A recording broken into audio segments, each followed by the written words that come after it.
Chapter 22, Black Power.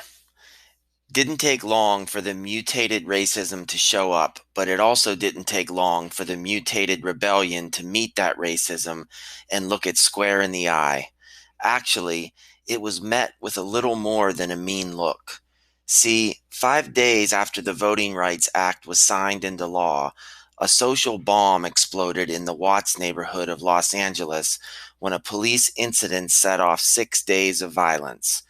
This became the deadliest and most destructive urban rebellion in history. Enough. Enough. There was no more picketing, no more marching. The squawking mockingbird had stopped its pecking and had transformed into a panther brandishing teeth. As Watts burned, Angela Davis boarded a boat headed for Germany to get her graduate degree in philosophy. Shortly after she arrived in September 1965, an international group of scholars gathered in Copenhagen for the Race and Color Conference. Davis didn't attend, but if she had, she would have heard lectures on the racist role of language symbolism. Scholars pointed out everyday phrases such as black sheep, blackballing, blackmail, and blacklisting, among others, that had long associated blackness and negativity.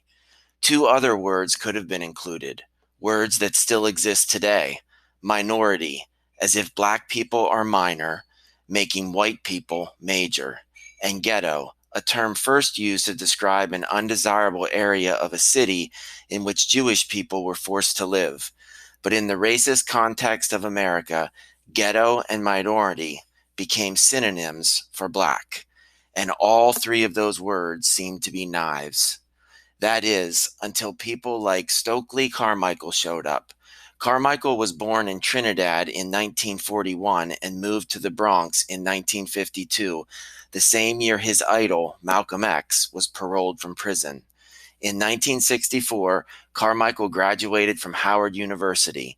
By then, Malcolm's disciples, including Carmichael, were saying that the word Negro was to describe black assimilationists, and black was for the anti-racist, removing the ugliness and evil that had been attached to it.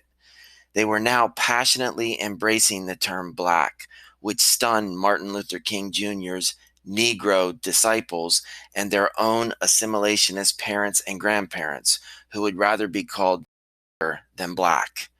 Carmichael was the kind of guy who'd rather be called dead than afraid. He was the new chairman of the SNCC, and a year after the uprising in Watts, he and the SNCC found themselves at a rally in Greenwood, Mississippi, called the March Against Fear. It was at this rally that Carmichael would exclaim a culture-shifting phrase: "What we gonna start saying now is black power." Black power. And when black people, especially the disenfranchised, but also anti-racist ones, caught wind of this phrase and married it to Malcolm X's autobiography, Black Power basically sums up the book. Black power became a red fire burning in the black community and burning down the white one. Well, maybe not burning it down, but definitely heating its butt. What Stokely Carmichael meant by black power: black people owning and controlling their own neighborhoods and futures free of white supremacy. What racists, white people, and media heard: black supremacy. And once again, the mere notion of anti-racist ideas got purposely jumbled into hateful extremism. And there were even black civil rights leaders such as Roy Wilkins of the NAACP who were against the Black Power mantra. Wilkins thought it was reverse Mississippi and reverse Hitler. He would have been one of the black people Malcolm X referred to as a Negro. Despite all the assimilationist vomit coming from the black elites and the racist vomit coming from the white segregationists, Carmichael and his Black Power mantra pushed on.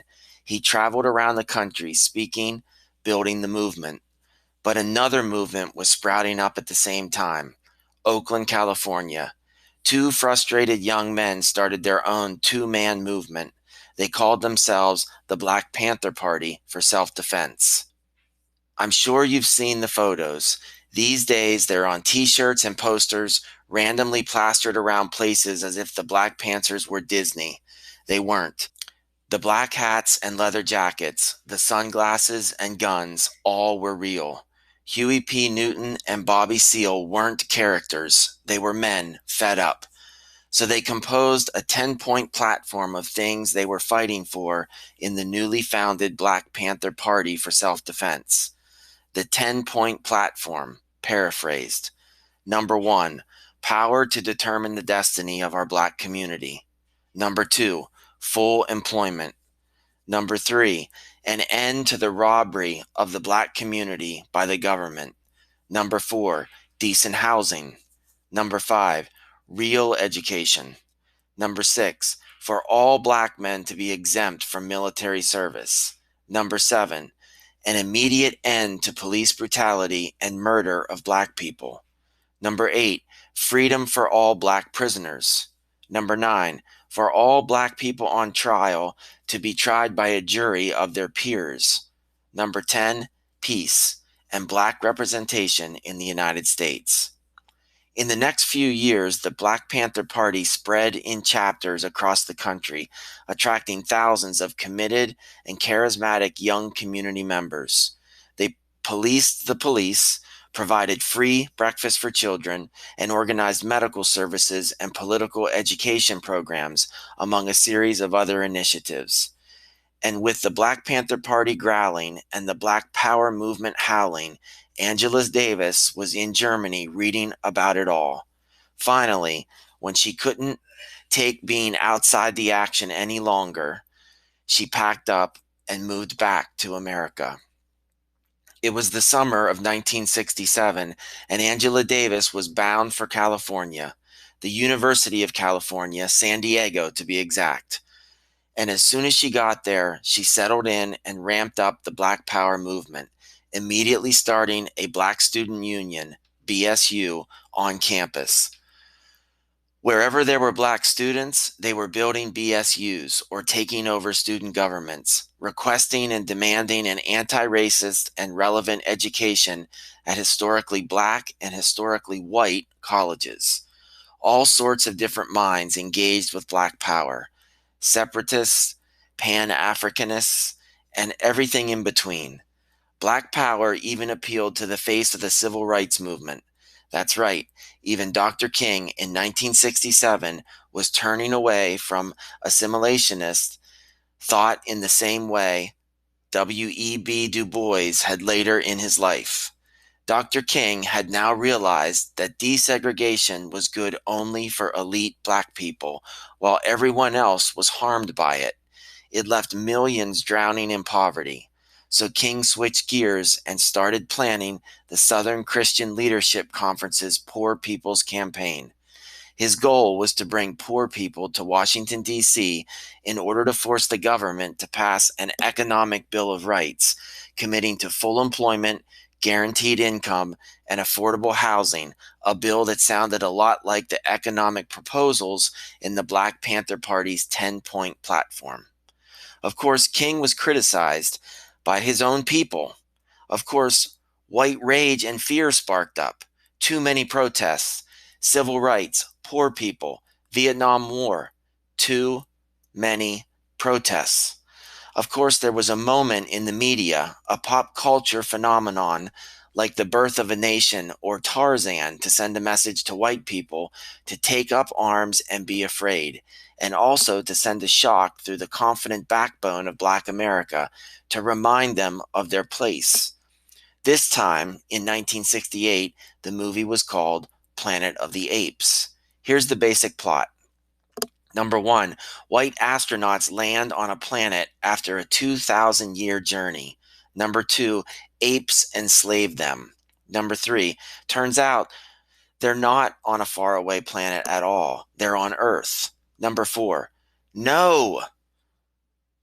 While Tarzan put the racist conquering of Africa and Africans on the screen, Planet of the Apes stoked the racist fear fire by showing the dark world rising against the white conqueror. And just like with Tarzan, Planet of the Apes went boom, became a mega hit, complete with sequels and comics and merchandise. And just like that, the conversation coming from the American government shifted to protect their planet. Black Power was met by a new slogan, one spat out like a racist slur: law and order. A week later, on April 4th, Angela Davis was at the new office of the SNCC in Los Angeles. The newly organized SNCC chapter was her new activist home as she shuffled back and forth between Los Angeles and her doctoral studies at UC San Diego. That afternoon, she heard a scream. Following the scream came the news.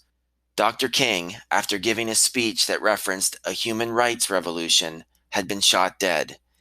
King's death transformed countless doubly conscious activists into the singly conscious anti-racists, and Black Power suddenly grew into the largest American anti-racist movement ever.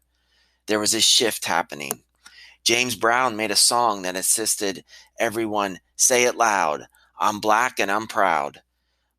Black people started to move away from the colorism, and some reversed. The darker, the better. The kinkier the hair, the better.